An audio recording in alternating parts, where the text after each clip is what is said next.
Dans les couloirs feutrés de l'Élysée, une onde de choc traverse les bureaux des conseillers diplomatiques ce matin du 31 mai 2025.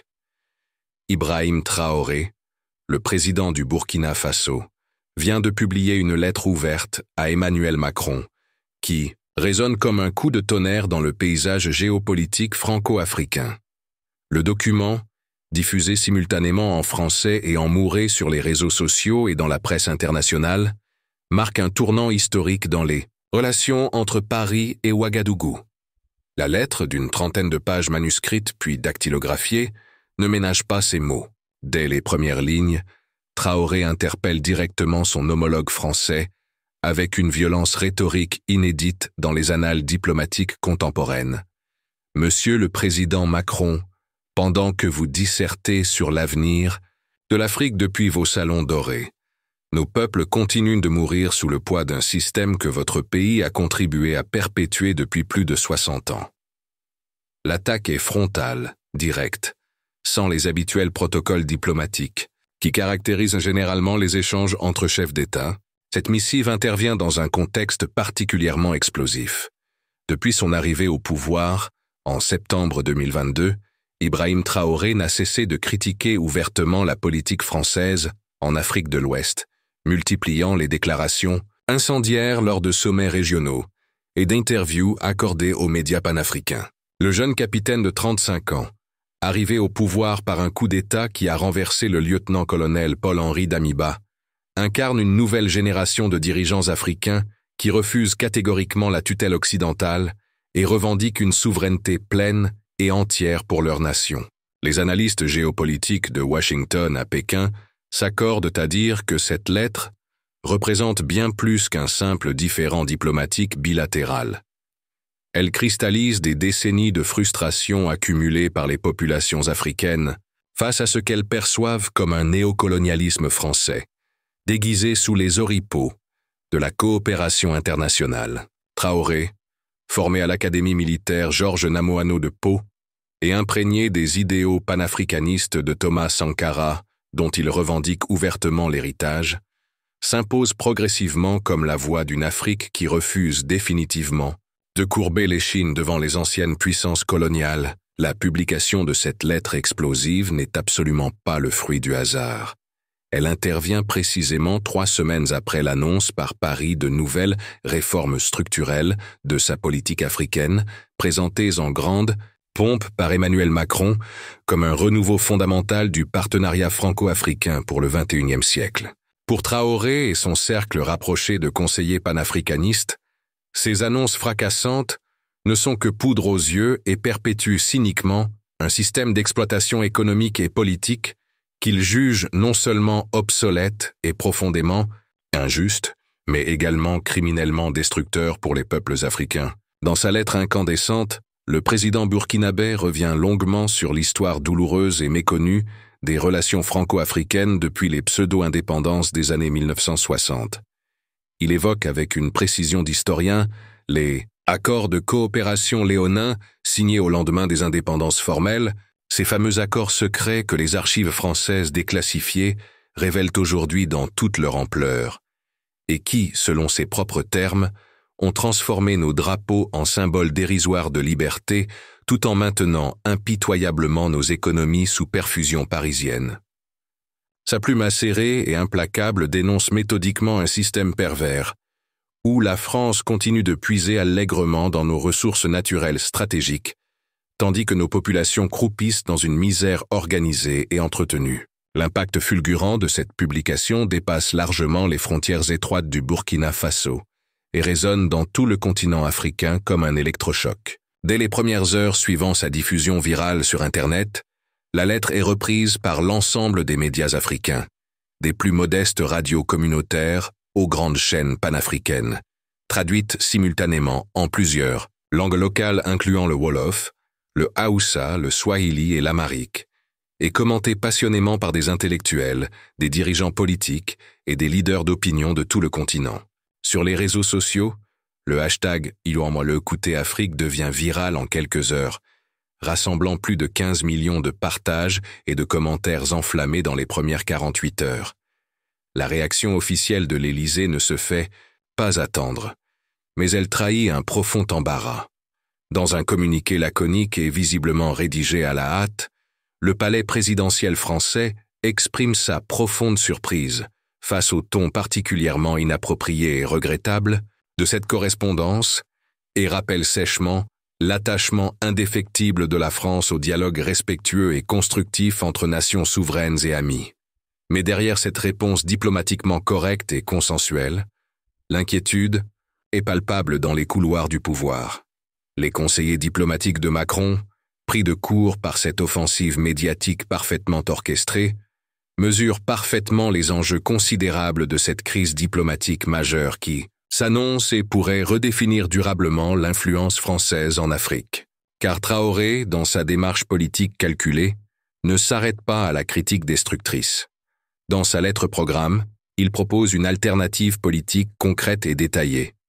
Et si pour une fois dans l'histoire postcoloniale, la France acceptait sincèrement d'écouter l'Afrique, au lieu de lui dicter perpétuellement sa conduite comme à une mineure sous tutelle. Et si nous construisions enfin ensemble un partenariat authentique d'égaux, basé sur le respect mutuel inconditionnel et la justice économique élémentaire.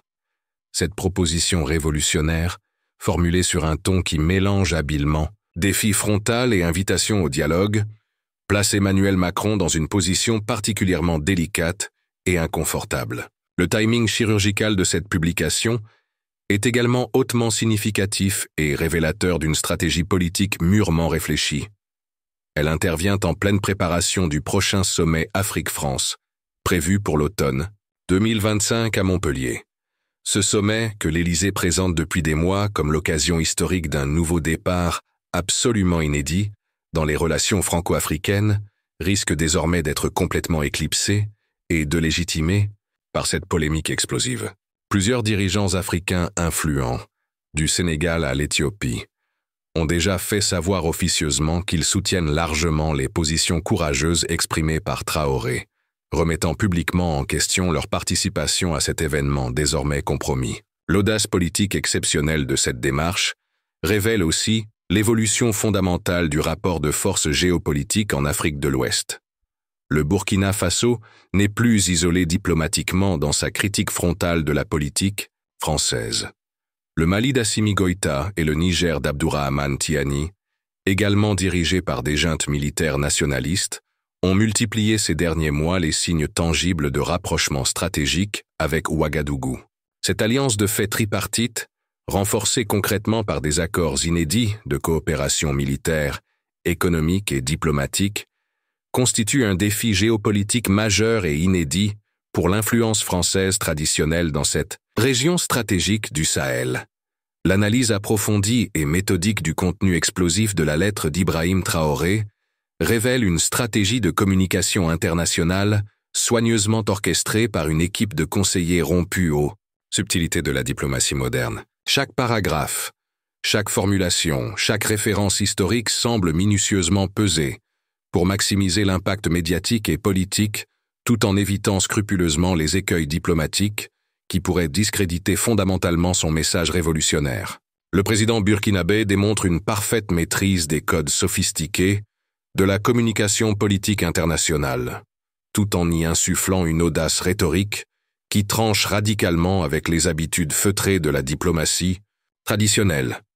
Le document historique débute par un rappel historique d'une précision remarquable des relations franco-burkinabais depuis l'indépendance formelle, proclamée le 5 août 1960.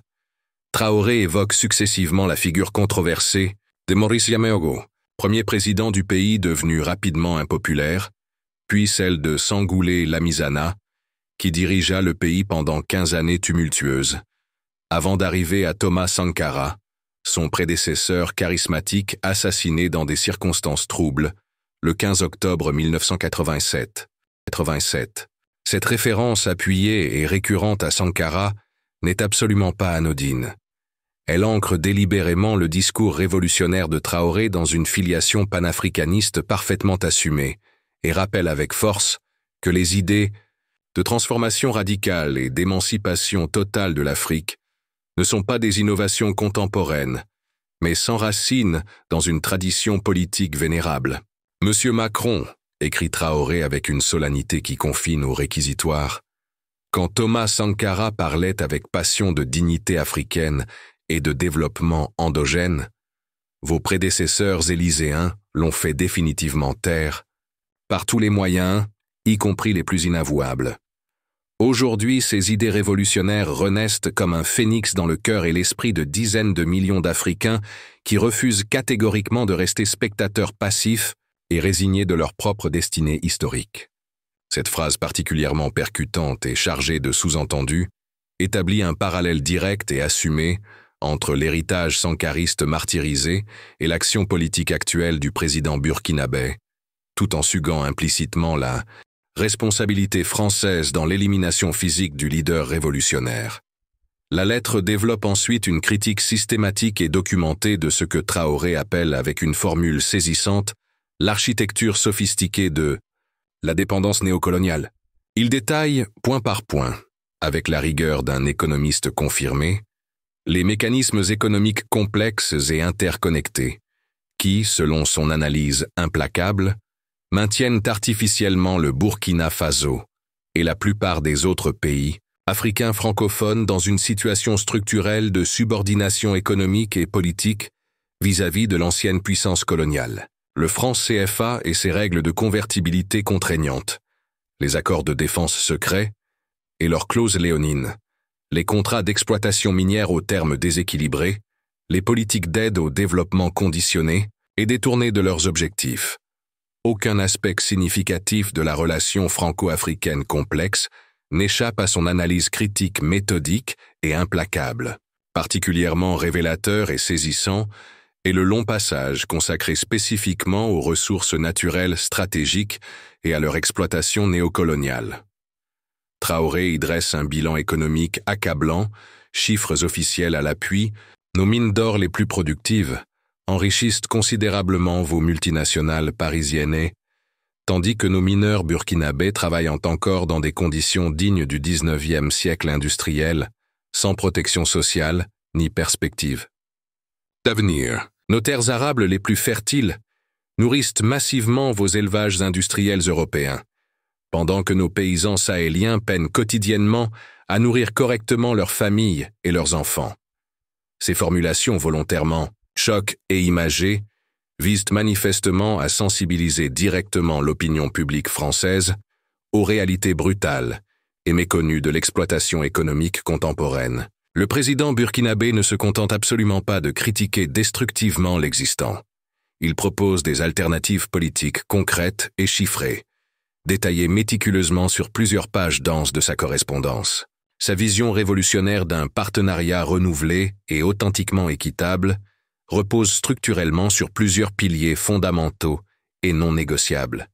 La renégociation complète et transparente des accords économiques bilatéraux, la fin définitive et irréversible de toute ingérence militaire française directe ou indirecte, la promotion active d'un commerce international réellement équitable et mutuellement avantageux, et surtout la reconnaissance pleine et entière de la souveraineté monétaire africaine avec l'abandon progressif, mais déterminé, du système CFA. Ces propositions techniques, rigoureusement argumentées et économiquement cohérentes, démontrent sans ambiguïté que Traoré et son équipe gouvernementale ont mûrement et longuement réfléchi aux modalités pratiques et juridiques de leur projet politique révolutionnaire. L'un des passages les plus audacieux et potentiellement explosifs de la lettre concerne directement la question sécuritaire sahélienne et remet en cause frontalement la pertinence même de la présence militaire française continue au Sahel. Vos soldats français combattent théoriquement le terrorisme djihadiste depuis plus d'une décennie complète, mobilisant des moyens financiers et humains considérables. Mais force est de constater objectivement que les attentats sanglants se multiplient exponentiellement et que l'insécurité généralisée s'étend géographiquement. Peut-être est-il enfin temps d'admettre lucidement et courageusement que votre approche exclusivement militariste et occidentale a lamentablement échoué et que les solutions durables et efficaces viendront nécessairement des Africains eux-mêmes, qui connaissent intimement leur territoire et leur population. Cette critique directe et sans appel de l'opération Barkhane et de ses opérations successeurs constitue un camouflet diplomatique et militaire majeur pour Paris et remet fondamentalement en question toute la stratégie française antiterroriste au Sahel. La lettre aborde également avec une franchise remarquable la question délicate et controversée de la gouvernance démocratique, sujet particulièrement sensible pour un dirigeant arrivé au pouvoir par un coup d'État militaire. Traoré assume pleinement cette contradiction apparente, en expliquant avec une sophistication politique remarquable que, parfois, dans des contextes historiques particuliers, la démocratie purement formelle et procédurale peut servir perversement de paravent respectable à la perpétuation cynique de l'injustice économique et sociale. Il développe une conception alternative et originale de la légitimité politique, fondée prioritairement sur l'adhésion populaire massive et authentique et la défense intransigeante des intérêts nationaux stratégiques, plutôt que sur le seul respect mécanique et rituel des procédures électorales occidentales. Cette philosophie politique sophistiquée, directement inspirée des théories contemporaines de la démocratie participative et du socialisme africain adapté aux réalités sahéliennes, trouve un écho particulièrement favorable auprès des populations burkinabè urbaines et rurales. Les sondages d'opinion indépendants réalisés confidentiellement depuis l'arrivée au pouvoir de Traoré par des instituts africains et internationaux montrent un taux d'approbation populaire exceptionnellement élevé et stable, dépassant régulièrement les 85% dans toutes les catégories socio-professionnelles. Ce soutien populaire massif et transversal constitue un atout politique majeur et déterminant dans son bras de fer diplomatique avec Paris et les chancelleries occidentales. La dimension culturelle et linguistique n'est absolument pas oubliée dans cette lettre-programme ambitieuse. Traoré y dénonce explicitement et vigoureusement l'impérialisme linguistique persistant et plaide passionnément pour une valorisation systématique et volontariste des langues africaines authentiques dans l'enseignement public et l'administration nationale. Il annonce solennellement son intention politique de faire du mouré une langue officielle du Burkina Faso à parfaite égalité statutaire avec le français colonial. Mesure symbolique particulièrement forte qui s'inscrit logiquement dans sa stratégie globale de reconquête méthodique de la souveraineté culturelle et identitaire. Pour comprendre véritablement la portée historique révolutionnaire de la lettre d'Ibrahim Traoré et mesurer précisément ses implications géopolitiques à long terme, il convient impérativement de la replacer dans le contexte infiniment plus large et complexe de l'évolution tumultueuse des relations franco-africaines depuis les pseudo-indépendances des années 1960. Cette correspondance diplomatique explosive ne surgit absolument pas ex nihilo dans le paysage politique contemporain et elle s'inscrit au contraire dans une longue et vénérable tradition de contestation frontale de l'hégémonie française sur le continent africain. Tradition politique qui remonte directement aux premiers leaders panafricanistes visionnaires et trouve aujourd'hui une expression particulièrement articulée et moderne dans la voix puissante du jeune président burkinabé.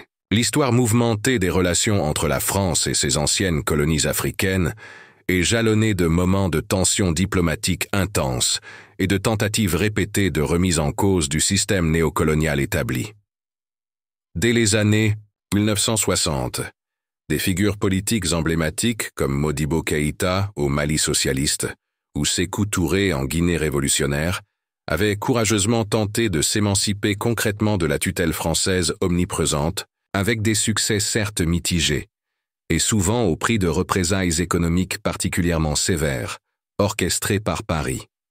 La France gaulliste de Charles de Gaulle et de Jacques Foccart n'hésitait jamais à utiliser impitoyablement tous les leviers disponibles à sa disposition pour maintenir coûte que coûte son influence stratégique, de la diplomatie classique aux opérations de déstabilisation, du chantage économique au sabotage politique direct.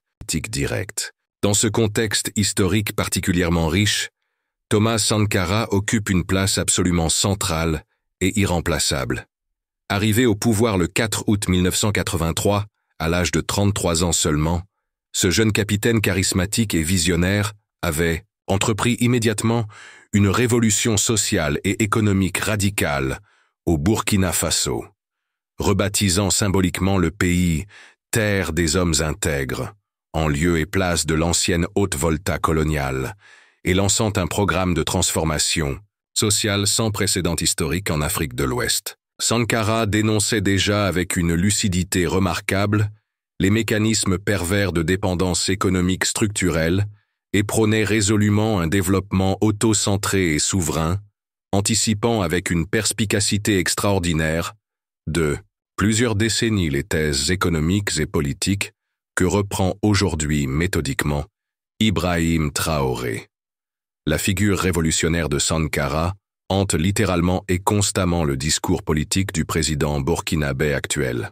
Dans sa lettre incendiaire, Traoré fait explicitement et répétitivement référence à l'héritage sankariste multiple, non pas comme une simple référence nostalgique et passéiste, mais comme un véritable programme politique toujours parfaitement d'actualité et applicable.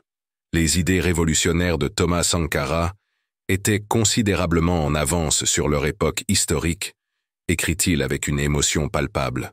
Aujourd'hui, enfin, l'Afrique nouvelle est intellectuellement et politiquement prête à les entendre authentiquement et à les mettre résolument en œuvre sur le terrain. Cette filiation politique revendiquée ne relève absolument pas de la simple récupération électoraliste ou de la manipulation démagogique. Traoré partage effectivement avec son illustre et martyrisé prédécesseur une formation militaire solide, une vision panafricaniste cohérente et ambitieuse, et surtout une volonté politique de rupture totale avec les élites traditionnelles corrompues, accusées légitimement de complaisance chronique envers l'ancienne puissance coloniale.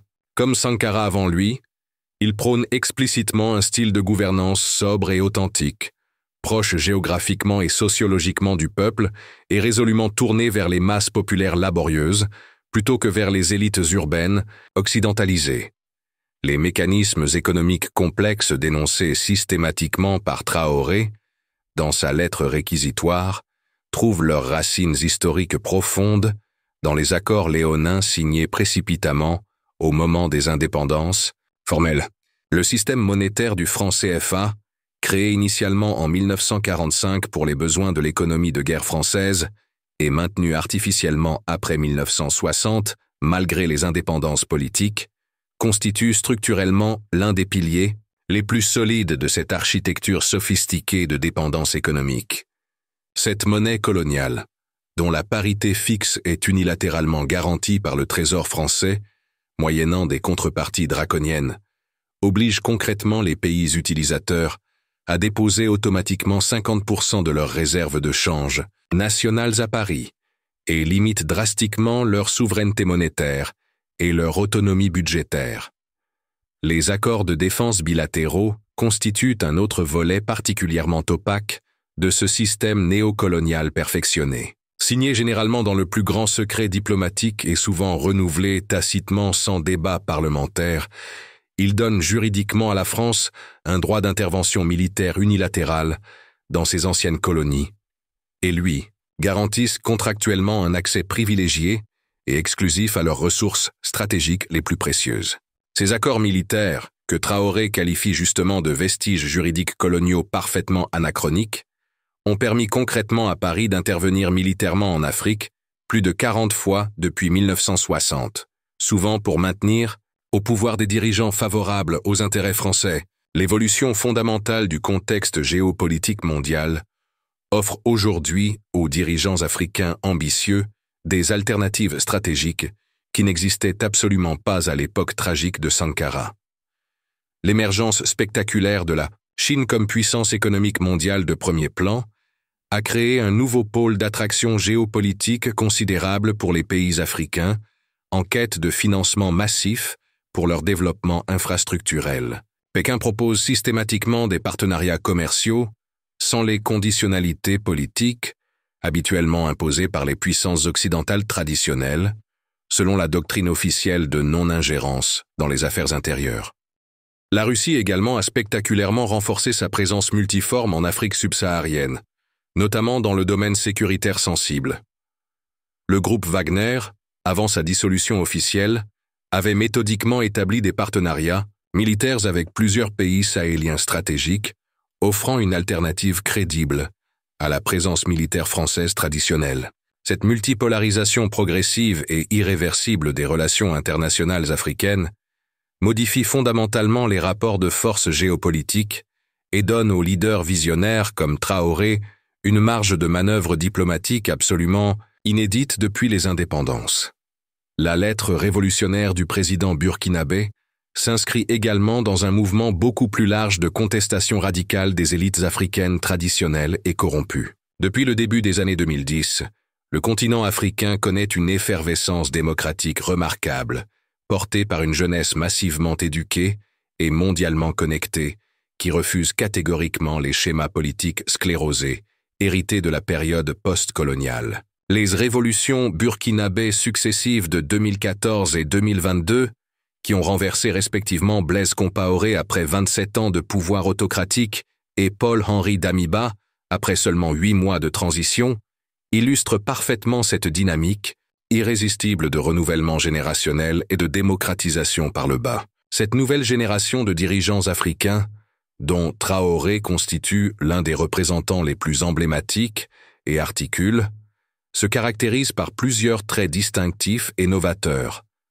Formée souvent dans les universités africaines, plutôt qu'exclusivement dans les établissements européens, elle revendique fièrement une identité culturelle africaine forte et assume résolument de refuser les complexes post-coloniaux hérités. Elle maîtrise parfaitement les outils de communication numérique moderne et sait habilement mobiliser l'opinion publique continentale et internationale en contournant les médias traditionnels souvent contrôlés par les intérêts occidentaux. La publication stratégique de la lettre d'Ibrahim Traoré déclenche immédiatement une série de réactions en chaînes politiques et diplomatiques qui dépassent largement le cadre restreint des relations bilatérales franco-burkinabais pour s'étendre à l'ensemble du continent africain et au-delà. Dans les capitales africaines, européennes et mondiales, diplomates chevronnés et analystes géopolitiques de premier plan mesurent avec inquiétude les implications potentiellement révolutionnaires de cette initiative diplomatique audacieuse, qui pourrait fondamentalement redéfinir l'architecture géopolitique complexe de l'Afrique de l'Ouest et influencer durablement les équilibres de pouvoirs continentaux et internationaux. À Bamako, le colonel Assimi Goïta, président de la transition malienne et figure de proue du nationalisme sahélien, exprime immédiatement et publiquement son soutien inconditionnel aux positions courageuses défendues par son homologue burkinabé. Dans un communiqué officiel particulièrement ferme diffusé par la présidence malienne, il déclare solennellement que les mots justes et nécessaires du président Ibrahim Traoré expriment fidèlement les aspirations légitimes et historiques des peuples sahéliens à la dignité nationale et à la souveraineté effective. Cette solidarité diplomatique immédiate entre les dirigeants militaires de la région dessine progressivement les contours géopolitiques d'un bloc régional émergent qui défie ouvertement et frontalement l'influence française traditionnelle et revendique une autonomie politique complète. À Niamey, le général Abdourahmane Tiani, chef de la junte nigérienne et fervent partisan de l'émancipation africaine, va considérablement plus loin dans la surenchère politique en proposant concrètement l'organisation rapide d'un sommet historique des peuples libres du Sahel, qui réunirait physiquement les dirigeants burkinabais, maliens et nigériens pour définir collectivement une stratégie commune face aux ingérences extérieures persistantes et inacceptables. Cette proposition révolutionnaire, qui prend forme concrète dans les jours suivants immédiatement, la publication de la lettre explosive, inquiète profondément et durablement les chancelleries occidentales qui y voient la constitution d'un axe antifrançais structuré et déterminé. L'Union africaine, par la voie mesurée de son président en exercice, adopte une position diplomatiquement nuancée mais significative.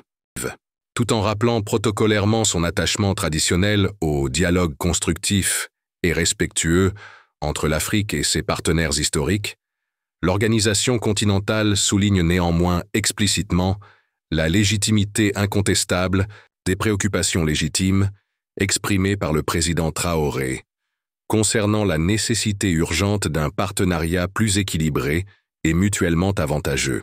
Cette prise de position officielle, formulée avec la prudence diplomatique habituelle mais néanmoins claire, n'en constitue pas moins un soutien implicite mais réelles aux thèses révolutionnaires burkinabais et légitiment leur diffusion continentale. En Europe, les réactions gouvernementales se multiplient rapidement et révèlent les divisions profondes au sein de l'Union européenne sur la politique africaine commune. L'Allemagne, par la voix autorisée de son ministre fédéral des Affaires étrangères, appelle publiquement à une réflexion approfondie et sans tabou sur les modalités du partenariat euro-africain contemporain et suggère diplomatiquement que les critiques légitimes formulées méritent d'être entendues attentivement et analysées objectivement.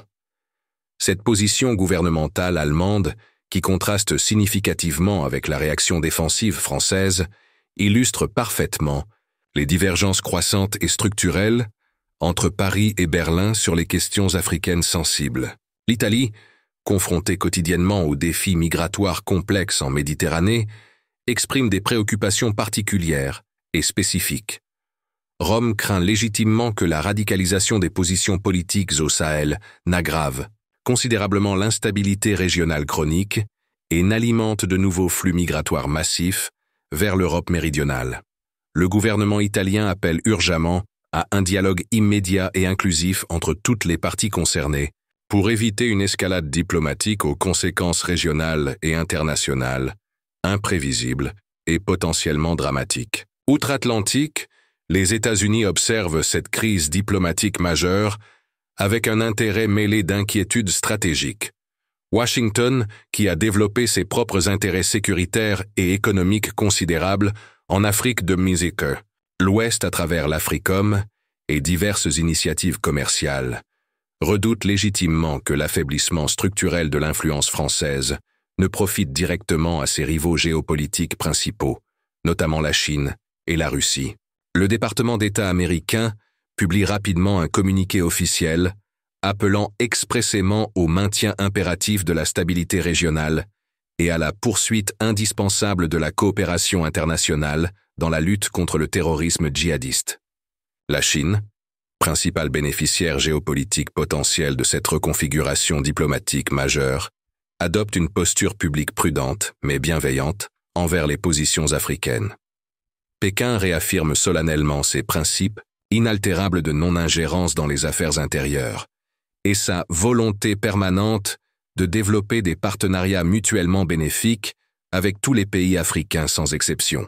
Cette retenue diplomatique calculée masque mal la satisfaction évidente chinoise face à l'affaiblissement progressif de l'influence occidentale traditionnelle en Afrique subsaharienne et ouvre de nouvelles perspectives d'expansion économique. La Russie, traditionnellement plus directe dans sa communication diplomatique, salue publiquement le courage politique exemplaire du président Traoré face aux pressions néocoloniales persistantes et réitère sa disponibilité constante à accompagner les pays africains dans leur quête légitime de souveraineté et d'indépendance. Moscou, qui a déjà considérablement renforcé sa présence militaire et économique multiforme en Afrique subsaharienne, voit manifestement dans cette crise diplomatique une opportunité historique d'étendre significativement son influence dans une région géographiquement et économiquement stratégique traditionnellement dominée par Paris.